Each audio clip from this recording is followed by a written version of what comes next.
नमस्कार दोस्तों, कैसे हैं आप सब। स्वागत है आपका मेरे चैनल पर जिसका नाम है एजुकेशन हब। तो कैसे चल रही है आपकी एग्जाम्स की तैयारी। तो आज का जो हमारा वीडियो है वो बीएड से रिलेटेड है, टीचिंग सब्जेक्ट से। और गाइज ये वीडियो इतनी ज़्यादा यूजफुल है आपके लिए, मीन्स हर एक मेथड एक वीडियो में आपको मिल रहा है। All methods in one video. आप ये पूरी वीडियो एंड तक देखें और आपको कुछ और कहीं से पढ़ने की जरूरत नहीं है। पूरा कंटेंट मिलेगा उसका, advantages, disadvantages, types, components, each and everything about every method इस वीडियो में है। तो इस वीडियो के एंड तक बने रहें। इससे पहले अगर आप मेरे चैनल पर नए आए हैं तो मेरे चैनल को जरूर से सब्सक्राइब कर लें और मेरी वीडियो को लाइक शेयर कर। हमारा आज का टॉपिक जैसे मैं पहले ही डिस्क्लोज कर चुकी हूँ, मैथड्स ऑफ टीचिंग। सारे मेथड इसमें कवर होंगे, each and every method of teaching with full detail. दोस्तों हम जान लेते हैं कि टीचिंग मेथड्स होते क्या हैं। ठीक है, टीचिंग मेथड वो होते हैं, ये एक प्रिंसिपल्स और मेथड्स होते हैं जो कि टीचर यूज करता है बच्चों को चीजें सिखाने में, अंडरस्टैंड करवाने में। ठीक है, और अलग अलग स्ट्रेटेजीज यूज करते हैं ताकि बच्चों को पूरी अच्छी तरीके से समझ आए, इजी वे में समझ आए और सही तरीके से बच्चे उस चीज को अपने अंदर ढाल सके और उसको अपनी रियल लाइफ में अप्लाई कर सकें। ठीक है, तो वो होता है टीचिंग मेथड, जो कि लर्निंग को और ज्यादा effective, efficient, reinforce. This is the chart जो सारे मेथड्स इन डिटेल हम डिस्कस करेंगे। ये सारे के सारे गाइस जो आपको स्क्रीन पे इस वक्त दिख रहे हैं, सारे मेथड्स हम इस वीडियो में डिस्कस करने वाले हैं वन बाय वन। तो चलिए शुरू करते हैं from the first method. Lecture method guys आप सभी को पता है, आपने शुरू से देखा है, क्लास में टीचर आता है, आपको बोल के पढ़ाते हैं, समझाते हैं। ठीक है, कभी इसमें ब्लैक बोर्ड का यूज कर लेते हैं, ठीक है, अलग अलग चीजों का यूज करते हैं, लेकिन वो आपको बोल कर समझाते हैं। ठीक है, लेक्चर देके आपको समझाते हैं। ठीक है, इसमें दो चीजें होती हैं, टॉकिंग टू द स्टूडेंट्स और टॉकिंग विद द स्टूडेंट्स। ठीक है, और टॉकिंग टू द स्टूडेंट्स यहाँ पे आपको साइड में दिख रहा होगा एक जो डायग्राम बना है। Talking to the students is one way communication. इसमें सिर्फ टीचर एक्टिवली पार्टिसिपेट करता है in teaching learning process, student सिर्फ पैसिव लिसनर्स की तरह सुनते हैं। ये जो है ट्रेडिशनल टाइम में ऐसा होता था कि यहाँ पे जहाँ पे टीचर जो है एक्टिवली पार्टिसिपेट करता था, वही बच्चों को बोलता था, सारी इंस्ट्रक्शंस देता था, लेकिन बच्चे उसमें बिल्कुल भी पार्टिसिपेट नहीं करते थे, बल्कि सिर्फ एक पैसिव लिसनर्स की तरह टीचर को सुनते रहते थे। Second thing in lecture method, that is talking with the student. Student के साथ बात करना, ये टू वे कम्युनिकेशन है। यहाँ पे स्टूडेंट भी टीचर के साथ एक्टिवली पार्टिसिपेट करता है इन ऑल क्लासरूम डिस्कशन। इसमें क्वेश्चन आंसर्स होते हैं, क्वेरीज होते हैं, डिस्कशंस होती हैं, एक्टिविटीज होती हैं, ये सारी चीजें इसमें होती हैं लेक्चर मेथड में। ये एक प्री डोमिनेंट एक्टिविटी है, इसमें बच्चों को इन्फॉर्मेशन दी जाती है, उनको मोटिवेट किया जाता है, और जितने भी हमारे पास और रिसोर्सेज हैं टीचिंग के, उसको इसके साथ हम क्या करते हैं, यूज करते हैं। लाइक ब्लैक बोर्ड यूज कर लिया, कोई चार्ट दिखा दिया बच्चों को, कोई मॉडल दिखा दिया, तो इन सारे रिसोर्सेज को, मटेरियल्स को। इन लेक्चर मेथड 3 फेसेस आते हैं इसमें। सबसे पहले input, then process, third is output और लास्ट। तो इनपुट में क्या है, सबसे पहले जो है टीचर जो है वो लेसन प्लान बनाता है। लेसन प्लान कैसे बनाएगा, जो उसके ऑब्जेक्टिव हैं, उसके जो सब्जेक्ट पढ़ाने के ऑब्जेक्टिव है, चाहे वो टॉपिक पढ़ाने के ऑब्जेक्टिव है, वो ऑब्जेक्टिव जो है अचीव हो जाए। ठीक है, ये होता है हमारा इनपुट में। प्रोसेसिंग में क्या होता है, अभी इसमें जो है सब्जेक्ट मैटर टीचर प्रिपेयर करता है, अभी क्या पढ़ाना है, वो पूरा कंटेंट बराबर से अच्छे से लिखते हैं। Then acquisition of previous knowledge, वो क्या करते हैं, क्लास में जाके बच्चों की जो है प्रीवियस नॉलेज को जानने की कोशिश करते हैं कि बच्चों को कितना पता है, देन उनको अपना जो कंटेंट है वो प्रेजेंट करते हैं। आउटपुट क्या आगे, इसकी इवैल्यूएशन। ठीक है, आउटपुट में क्या होगा, इवैल्यूएशन कि आपने जो कुछ भी पढ़ाया है, ठीक है, उसको एंड में आपने रिकैप्चुलाइजेशन करनी है, उसकी बच्चों से क्वेश्चन पूछने हैं, उनको होमवर्क देने हैं, उनको असाइनमेंट्स देनी है, एक्टिविटी देनी है, जिससे कि आपको ये पता चल सके कि बच्चों को आपका जो टॉपिक है वो कितना समझ लगा है और कितना नहीं समझ लगा है। So that are the of lecture method. जैसे कि आपने देखा यहाँ पे 2 ही स्टेप्स हैं प्रोसेस के। First is planning of the lecture, second is delivery of the lecture. Planning में क्या करते हैं, टीचर जो है अपना जो लेक्चर है वो क्या करता है, उसकी एक आउटलाइन तैयार कर लेता है। ठीक है, कि अपने ये चीज इस तरीके से, इस वे में, इस सीक्वेंस में बतानी है। डिलीवरी ऑफ लेक्चर में सबसे पहले टीचर इंट्रोडक्शन देता है, ठीक है, अपने बार जो भी उसने टॉपिक पढ़ाना है पहले वो क्या करता है, प्रीवियस नॉलेज गेन करता है, देन उनको क्या करता है, इंट्रोड्यूस करता है भी आज हमने क्या पढ़ाना है। फिर आता है डेवलपमेंट फेज। डेवलपमेंट फेज में टीचर जो उसका मेन कंटेंट है, जो टॉपिक उसने करवाना है, जिससे कि उसका आज का ऑब्जेक्टिव और सब्जेक्ट का ऑब्जेक्टिव अचीव होगा, वो चीज, वो कंटेंट बच्चों के सामने रखता है in a very efficient and effective way. And last में होते हैं इवेल्युएशन फेज। बच्चों की जो कुछ भी उन्होंने पढ़ाया है उसको देखने के लिए भी उन्होंने उसको ग्रास्प किया है या उनको याद हुआ है, समझ लगा है या नहीं, तो ये चीज वो इवेल्युएशन में करते हैं। तो ये दो मेरिट्स और डीमेरिट्स हैं। मेरिट देखिए, आपको पता है आप अपनी तरफ से भी लिख सकते हैं, जो कुछ भी आप क्लास में देखते हैं आपको लगता है कि हाँ ये चीज इसके लिए फायदेमंद है या ये चीज इसका नुकसान है, तो आप उसको अपनी लैंग्वेज में लिख सकते हैं, ठीक है। सबसे पहले डायरेक्ट ट्रांसमिट नॉलेज। इसमें जो नॉलेज है वो डायरेक्टली क्या की जाती है, ट्रांसमिट करी जाती है। टीचर और स्टूडेंट का फेस टू फेस इंटरेक्शन होता है। टीचर डायरेक्टली मोटिवेट करता है टू द स्टूडेंट्स।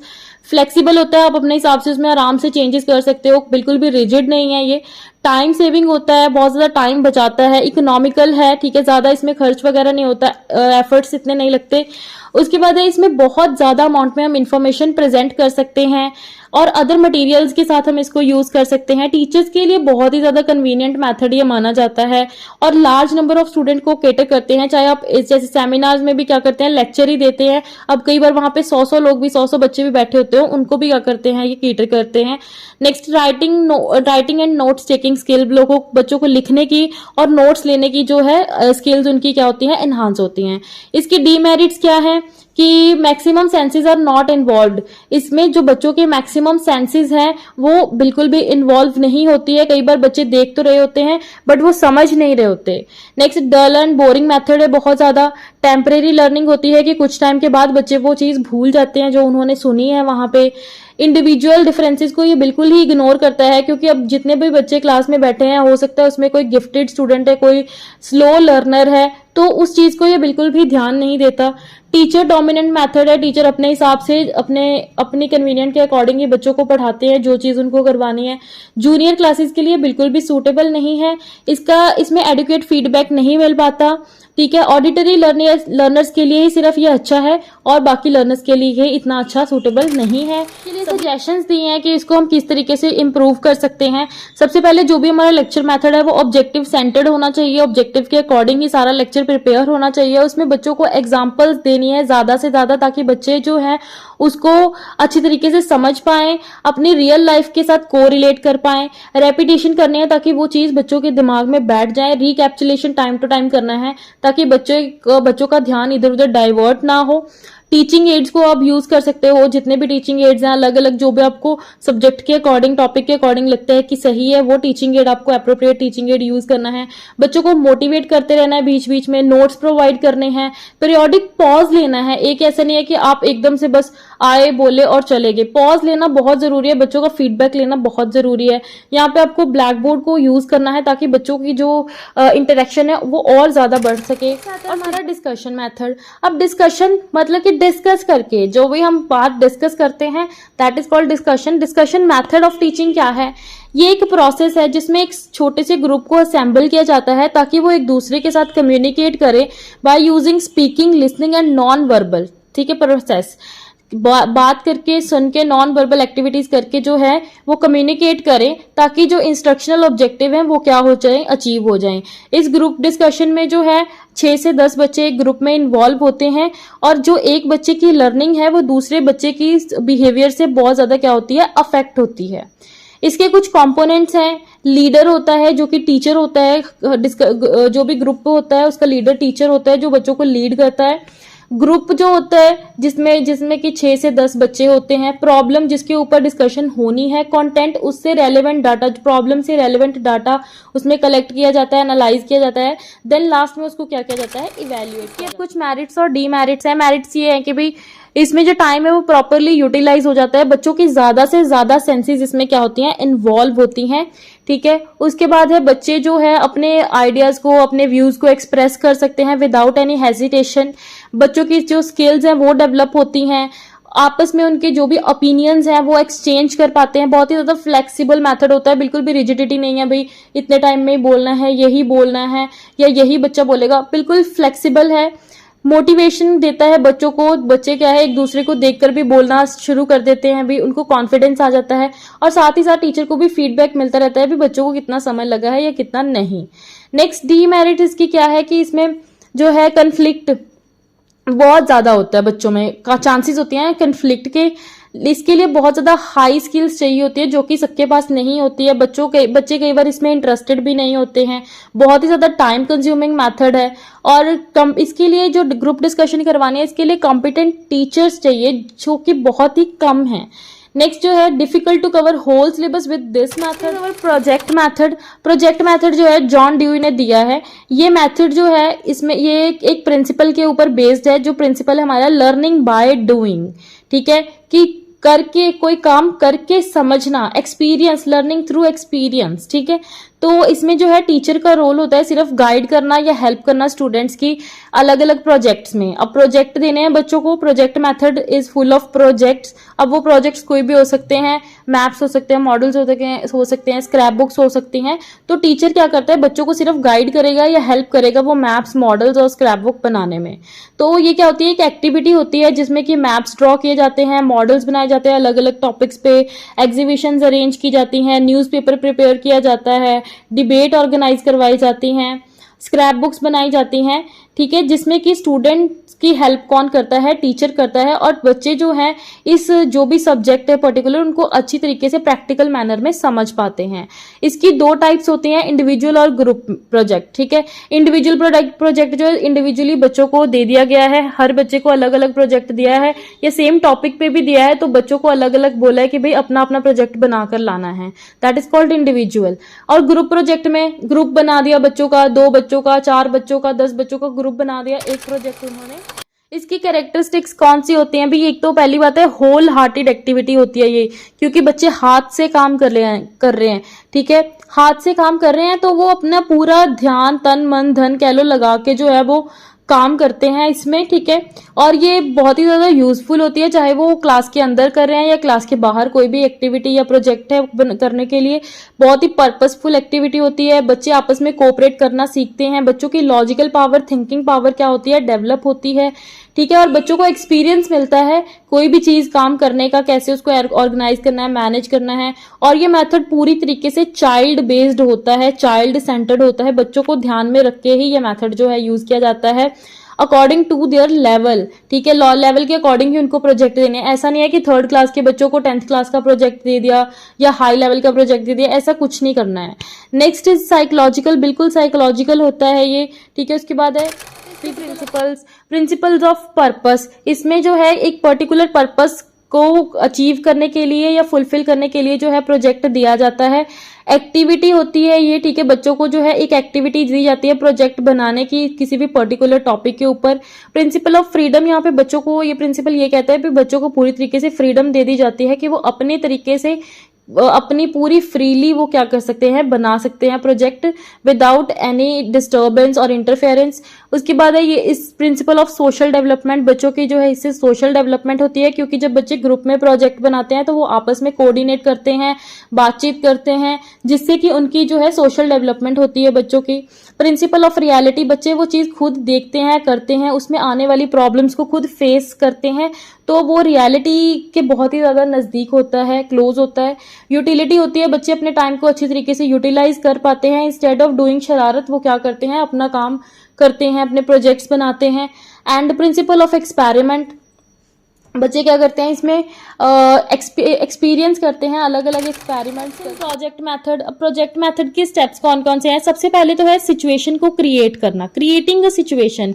जैसे अब क्लास में बच्चों को आप जाके डायरेक्टली नहीं दोगे प्रोजेक्ट, आप बच्चों को पहले उसके लिए प्रिपेयर करोगे भी, बच्चे हमारा भी ये वाला टॉपिक हमने करना है, तो आपके पास जैसे इसके लिए हम अलग अलग हमारे पास एक्टिविटीज होती हैं करने के लिए, ठीक है, हम ये कर सकते हैं, तो आप क्या करना चाहते हो उसमें से। सो बच्चे खुद बताएंगे भी हमने ये वाला प्रोजेक्ट करना है या हमने ऐसे इस चीज को करना है, ठीक है। तो उसके बाद सेकंड होता है सिलेक्टिंग एन ऑब्जेक्टिव, ठीक है, एक ऑब्जेक्टिव सिलेक्ट कर लेना है जो भी आपने काम प्रोजेक्ट देना है उससे रिलेटेड, ठीक है। पहले ऑब्जेक्टिव सिलेक्ट करो, देन उसके बाद प्लानिंग कि कौन से बच्चों को अकॉर्डिंग टू द ऑब्जेक्टिव कौन सा प्रोजेक्ट देना है। उसके बाद करना है एग्जीक्यूशन, जो प्लान आपने किया है उसको एग्जीक्यूट करना, मतलब प्रोजेक्ट को बनाएंगे बच्चे आपस में मिलकर। उसके बाद इवेल्युएशन होके आप इवेल्युएट करोगे कि देखोगे भी वो प्रोजेक्ट कैसा बना है, उसमें क्या कमी पेशी है या कितना अच्छा बना है, बच्चों को बताओगे, गाइड करोगे, हेल्प करोगे। उसके बाद रिकॉर्डिंग करोगे। रिकॉर्ड इसलिए करोगे ताकि फ्यूचर में, फ्यूचर पर्पस के लिए आप उसको रिकॉर्ड करके रखोगे, ताकि फ्यूचर में कभी भी किसी भी सोर्स मेथड। अब सोर्स मेथड क्या है? This method provide direct experience to the student. बच्चों को डायरेक्ट एक्सपीरियंस प्रोवाइड किया जाता है, ओरिजिनल मटेरियल दिए जाते हैं बच्चों को सिखाने के लिए, प्रोवाइड किए जाते हैं। और ये सोर्सेज होते हैं बहुत ही ज्यादा यूजफुल और इफेक्टिव होते हैं, और टॉपिक से और सब्जेक्ट से बहुत ज्यादा क्लोजली रिलेटेड होते हैं। ये बहुत ही ज्यादा इंपॉर्टेंट मेथड है। सो इसकी जो टाइप्स हैं ये भी दो तरीके की होती है, प्राइमरी और सेकेंडरी। प्राइमरी सोर्स वो होता है जो हम डायरेक्टली देखते हैं, ठीक है। डायरेक्ट एक्सपीरियंस होता है ये। फॉर एग्जाम्पल, आपने बच्चों को ताजमहल के बारे में बताना है, instead of showing them picture और लेक्चर मेथड, आप उनको फील्ड ट्रिप करवा सकते हो, आप उनको ताजमहल ले जा सकते हो, वहां पे दिखा सकते हो उनको, ठीक है। तो ये है जो आपने ओरिजिनल सोर्सेज प्रोवाइड करने हैं बच्चों को प्राइमरी में। सो इससे बच्चों की जो अंडरस्टैंडिंग होती है वो बहुत ही ज्यादा क्या होती है, अच्छी होती है। सेकेंडरी में होता है ये, सेकेंडरी में ये डायरेक्टली नहीं आप दिखाते, इसमें आप क्या करते हो, मटेरियल सोर्सेज का यूज करते हो, जैसे पिक्चर्स यूज कर ली, ऑरल अकाउंट्स बोल के समझा देते हो, या प्रिंटेड और रिटन कोई पेपर्स हैं, कोई पिक्चर है, कोई कुछ है, वो आप क्या कर सकते हो, बच्चों को इसमें दिखा सकते हो। तो ये सोर्सेज हैं। प्राइमरी है जो आप ओरिजिनली जाके वहां पे बच्चों को देखिए, ये सबसे पहले नियर टू रियलिटी है, बहुत ज्यादा नियर है रियलिटी के, कि आप बच्चों को वहां पे जाके दिखा रहे हो, पिक्चर्स दिखा रहे हो, मूवीज दिखा रहे हो, तो वो चीज बहुत ज्यादा नियर टू रियलिटी है। इनकरेज करती है बच्चों को लर्निंग बाय डूइंग, उनकी क्यूरियोसिटी को सेटिस्फाई करती है, उनकी मेंटल एक्सरसाइज होती है, भाई देखते हैं, समझते हैं, ठीक है, अंडरस्टैंड करते हैं। Next, useful for slow learners, जो स्लो लर्नर्स होते हैं उनके लिए भी ये बहुत ज्यादा क्या होते हैं, यूजफुल होते हैं, क्योंकि इसमें मैक्सिमम सेंस ऑर्गन्स इन्वॉल्व होती हैं। और जो बच्चे जो है, बच्चों का जो इंटरेस्ट डेवलप करना, रिसर्चेज में उनका इंटरेस्ट डेवलप करने में ये बहुत ज्यादा क्या है, हेल्प करता है। बच्चों को बुकिश नॉलेज से थोड़ा दूर ले जाकर एक अलग चीज, अलग एनवायरनमेंट में बच्चों को सिखाना, या अलग सोर्सेज से बच्चों को सिखाना, ये चीज प्रोवाइड करता है। और ये प्राइमरी स्टेज जो है, यूटिलाइज एट प्राइमरी स्टेज के ऊपर ये ज्यादा क्या है, यूजफुल होती है। डीमेरिट्स इसकी कौन सी हैं? डीमेरिट्स में भी लिमिटेड सोर्स मटेरियल होता है, क्योंकि हर चीज की जगह, मतलब हर जगह पे आप बच्चों को लेकर नहीं जा सकते, या हर एक चीज के सोर्सेज अवेलेबल नहीं होते हैं, तो बहुत ही ज्यादा एक तो कॉस्टली होता है और टाइम कंज्यूमिंग भी होता है, क्योंकि वहां तक लेकर जाना बच्चों को खर्चा भी बहुत आएगा और टाइम भी बहुत कंज्यूम होगा। और डिफिकल्टी इन लैंग्वेज, ठीक है, अब हर जगह की लैंग्वेज क्योंकि अलग होती है, अगर आप यहाँ से कहीं साउथ साइड ले जाओ, वहां पे जो लैंग्वेज है वो बिल्कुल डिफरेंट होती है, तो वो बहुत ज्यादा प्रॉब्लम आती है। नेक्स्ट, कन्फ्लिक्ट, यार there are chances of conflict, बच्चों में बहुत ज्यादा कन्फ्लिक्ट होने के चांसेस होते हैं, आपस में हो सकता है बच्चों का झगड़ा हो जाए या किसी कोई चीज हो जाए। Need trend and expert teacher, इसके लिए बहुत ज्यादा ट्रेंड और एक्सपर्ट टीचर्स की जरूरत पड़ती है, जो कि सारी सिचुएशन को अच्छी तरीके से हैंडल कर पाए, डील कर पाए, लेकिन यहाँ पे इतने ट्रेंड और एक्सपर्ट टीचर्स अवेलेबल नहीं होते। लैक ऑफ प्रॉपर मेंटेनेंस, आप जो है यहाँ पे मेंटेनेंस जो है प्रॉपरली। प्रॉब्लम सॉल्विंग मैथड जो है एक ऐसा मैथड है जो कि बच्चों को अपॉर्चुनिटी प्रोवाइड करता है, ताकि जो भी वो प्रॉब्लम फेस कर रहे हैं उनको एनालाइज करें और सॉल्व करें अपनी प्रीवियस नॉलेज के बेस के ऊपर, और अपनी जो भी प्रेजेंट मीन्स उनके पास अवेलेबल हैं, ठीक है, जो चीजें भी उनके पास अवेलेबल है उसके बिहाफ पे, ठीक है, मीन्स उनको एक अपॉर्चुनिटी दी जाती है ताकि वो जो भी प्रॉब्लम्स फेस कर रहे हैं उनको एनालाइज करें, सॉल्व करें on the basis of their previous knowledge and research with the present mean, जो भी उनके पास प्रेजेंट मीन्स अवेलेबल हैं उसके हेल्प से वो क्या कर सकते हैं, अपनी प्रॉब्लम को सॉल्व करें, ठीक है। ये स्टूडेंट्स प्रॉब्लम सॉल्विंग के कुछ स्टेप्स हैं, या कह लो इसके एक प्रोसेस होता है प्रॉपर। तो सबसे पहला स्टेप होता है इसका सिलेक्टिंग एंड चूजिंग और कन्फ्रंटेशन ऑफ प्रॉब्लम।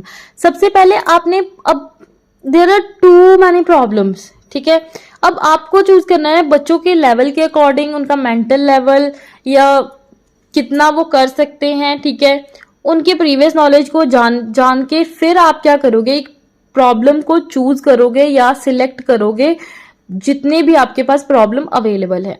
उसके बाद उस प्रॉब्लम को क्या करना है, आपने अंडरस्टैंड करना है, ठीक है, उस प्रॉब्लम को समझना है, ठीक है, अच्छी तरीके से उसको पढ़ना है, देखना है, समझना है। नेक्स्ट, उससे रेलेवेंट आपको इंफॉर्मेशन और डाटा कलेक्ट करना है, ठीक है, उस प्रॉब्लम से रिलेटेड आपको क्या करना है, रेलेवेंट इंफॉर्मेशन और डाटा जो है कलेक्ट करना है। उसके बाद उसको एनालिसिस करना है, ठीक है, देखना है, चेक करना है, रिव्यू करनी है वो इंफॉर्मेशन और डाटा जो भी आपने कलेक्ट किया है at the step 4। Now step 5 में क्या है, आपको क्या करने हैं, टेंटेटिव सॉल्यूशंस फाइंड आउट करने हैं, हाइपोथेसिस बनाना है, ठीक है। उसमें क्या करोगे, आप क्या करोगे, देखोगे कि आपके पास कितने सारे जो भी है, आप अलग अलग हाइपोथेसिस बनाओगे, अलग अलग सोल्यूशन। अब एक प्रॉब्लम का एक सोल्यूशन तो नहीं होता, 10 सोल्यूशन होते हैं। आप सारे सोल्यूशन को देखोगे, अच्छे से चेक करोगे। उसके बाद नेक्स्ट स्टेप में आप क्या करोगे, किसी एक हाइपोथेसिस को या एक सोल्यूशन को क्या करते हो, सिलेक्ट करते हो, जो कि आपकी प्रॉब्लम के लिए सबसे ज्यादा सूटेबल सोल्यूशन है। उसके बाद आप क्या करोगे, उसको क्या कर दोगे, अप्लाई कर दोगे। और इसकी देखिए मेरिट्स हैं। अब help in understanding scientific facts and principles, ये मेथड हमें हेल्प करता है ताकि हमें साइंटिफिक फैक्ट्स और प्रिंसिपल्स के बारे में जानकारी मिल सके और हम उसे समझ सकें। बच्चों की कॉग्निटिव मेंटल डेवलपमेंट होती है, इंटेलेक्चुअल डेवलपमेंट होती है, साइंटिफिक एटीट्यूड्स उनके डेवलप होते हैं। ये साइकोलॉजिकल प्रिंसिपल्स के ऊपर बेस्ड होता है, ठीक है। बच्चों की दिमाग की एक्सरसाइज कह लो होती है ये, ठीक है।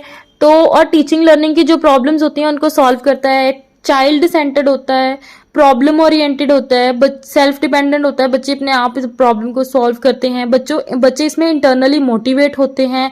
एक्सपीरियंस बेस्ड लर्निंग होती है ये, और लर्निंग इससे क्या हो जाती है, इंटरेस्टिंग बन जाती है। डिमेरिट, सबसे पहली डिमेरिट है डिफिकल्टी इन सेलेक्ट प्रॉब्लम्स। मैंने जैसे आपको बताया कि बहुत सारी प्रॉब्लम्स होती हैं, उन सारी प्रॉब्लम्स में से एक प्रॉब्लम को सिलेक्ट करना इज वेरी डिफिकल्ट और बहुत ही ज्यादा थ्रेटिकल होता है ये मेथड, ठीक है। पूरा थ्योरी के ऊपर बेस्ड होता है और प्राइमरी क्लासेस के लिए बिल्कुल भी सूटेबल नहीं है ये, हाई क्लासेस के लिए या सेकेंडरी क्लासेस के लिए ज्यादा सूटेबल होता है। उसके बाद टाइम कंज्यूमिंग बहुत ज्यादा होता है। उसके बाद लैक ऑफ सूटेबल बुक्स, बच्चों के पास प्रॉपरली सूटेबल बुक्स अवेलेबल ही नहीं होती हैं।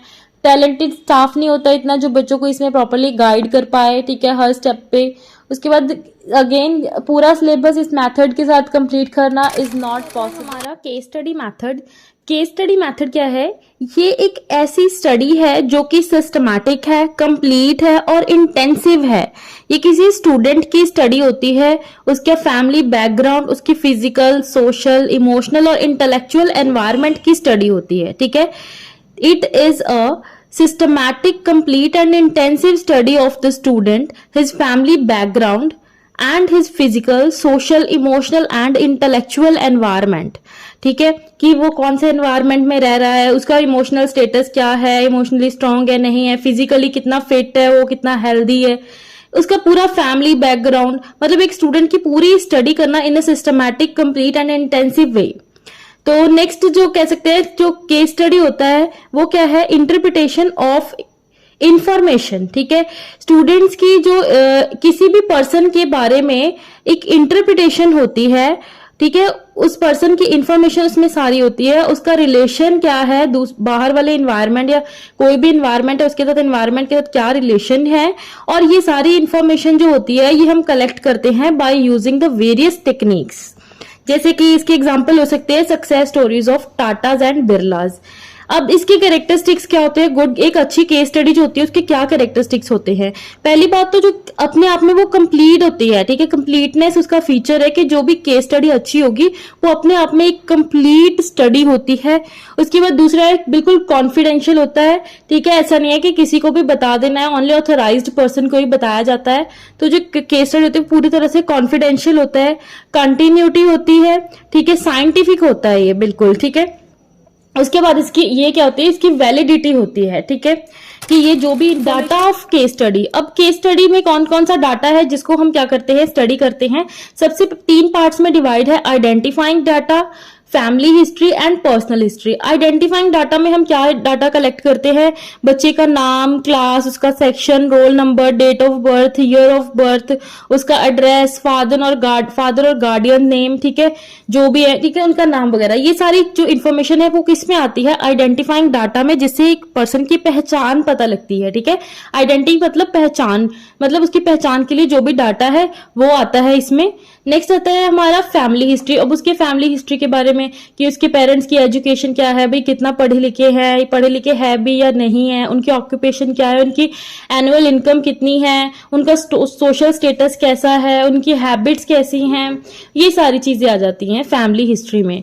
नेक्स्ट आता है हमारा पर्सनल हिस्ट्री। पर्सनल हिस्ट्री में जो बच्चे की जो बर्थ है, ठीक है, उसका हेल्थ कोई इश्यू तो नहीं है, मेडिकल हिस्ट्री वगैरह चेक करनी, उसका इमोशनल स्टेटस चेक करना, उसकी देखना है उसके अंदर कितनी सोशल है, कितनी एंटी सोशल ट्रेंड्स है, कितनी वैल्यूज है, ठीक है। स्टेप्स, अब इसके स्टेप्स जो हैं देखिए, सबसे पहले है लोकेशन ऑफ केस। सबसे पहले हम केस को लोकेट करते हैं, ठीक है। उसके बाद उससे रिलेटेड उस केस को ध्यान में रखते हुए हम क्या करेंगे, हाइपोथेसिस बनाएंगे, फॉर्मुलेट करेंगे, डिफरेंट मेथड्स जो है वो फाइंड आउट करेंगे। उसके बाद जो है कि डाटा को उससे रिलेटेड, केस से रिलेटेड जो भी हमने हाइपोथेसिस बनाया उससे रिलेटेड हम क्या करेंगे, डाटा कलेक्ट करेंगे, और वैलिड डाटा होगा, कंप्लीट होगा, कॉन्फिडेंशियल होगा और साइंटिफिक होगा। फिर उस डाटा को हम क्या करेंगे, एनालिसिस करेंगे, ठीक है। हम देखेंगे कि भाई कौन कौन से रेमेडियल मेजर हमारे पास अवेलेबल है जिससे हम उस केस को सॉल्व कर सकते हैं। फिर उसके बाद है कि एप्लीकेशन ऑफ रेमेडियल मेजर, ठीक है, जो भी हमने एक बेस्ट जो मेजर सिलेक्ट किया है उसको अप्लाई करना, देन उसको बाद उसको फॉलो। और डिसएडवांटेजेस, एडवांटेजेस है सबसे पहले कि ये साइंटिफिक होता है मेथड, बिल्कुल साइंटिफिक है ये, ठीक है। सारे भी डाटा जो भी हमारे पास फैक्ट्स एंड फिगर्स होते हैं वो साइंटिफिकली वैलिड होते हैं। उसके बाद ये जो है एप्लीकेशन ऑफ थ्योरेटिकल प्रिंसिपल, ये यहाँ पे हम क्या करते हैं, थ्योरेटिकल प्रिंसिपल्स को अप्लाई करते हैं केस स्टडी में, ठीक है। जो भी रूल्स हैं वो उसको क्या करते हैं, हम अप्लाई करते हैं। इससे स्टूडेंट्स की मैनेजमेंट स्किल्स जो है वो डेवलप होती हैं, ठीक है। बच्चों को जो है एक ड्रामेटिक टच दिया जाता है सिचुएशन को डील करने का, ठीक है। उसके बाद है इसमें जो बच्चों को बहुत ज्यादा एक्सपीरियंस जो है वो गेन होता है।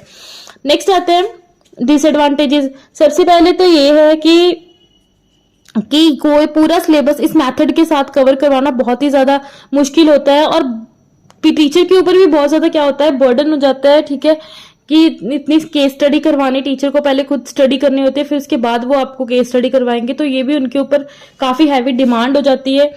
उसके बाद आता है कि बच्चों से इस मेथड में हम बहुत ज्यादा एक्सपेक्ट करते हैं भी बच्चे सॉल्व करके लाएं case. Next is our role playing method.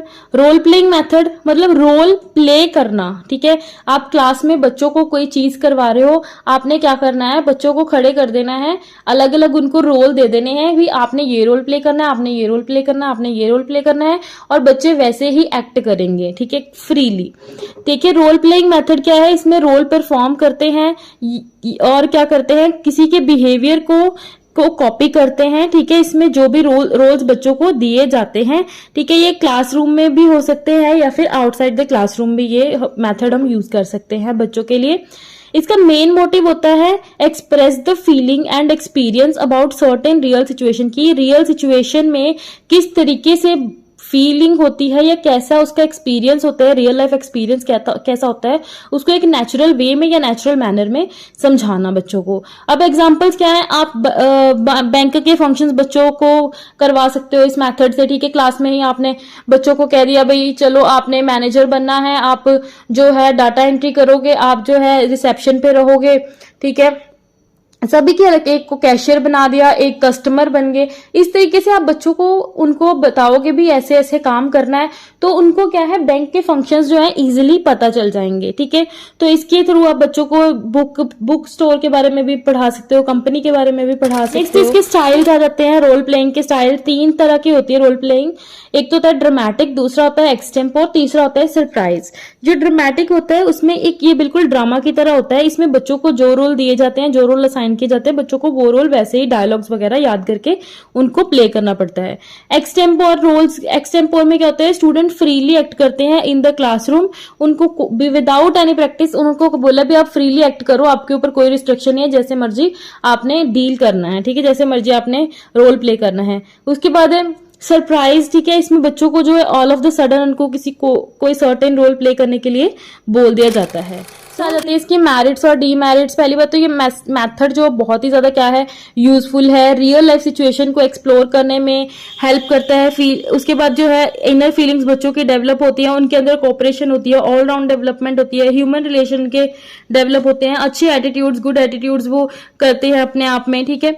Demerits क्या होंगे, तो बहुत ज्यादा फॉर्मल मेथड है, ठीक है, और जूनियर्स के लिए तो ये बिल्कुल भी सूटेबल, सॉरी सीनियर्स के लिए बिल्कुल भी सूटेबल नहीं है, क्योंकि सीनियर बच्चे जो क्या करते हैं, शरारतें करने लग जाते हैं उसमें, ठीक है, अच्छी तरीके से समझते नहीं है, डिस्टर्बेंस क्रिएट करते हैं, टाइम कंज्यूमिंग बहुत ज्यादा होता है ये मेथड। तो आप हर रोज रोल प्लेइंग करवा के अपने पूरा सिलेबस जो है वो कंप्लीट नहीं करवा सकते हैं, ठीक है। उसके बाद है डेवलपिंग टीचिंग स्किल, जिसमें कोई डेवलप नहीं होते हैं, ज्यादा डिसिप्लिन बहुत कम होता है इसमें, ठीक है।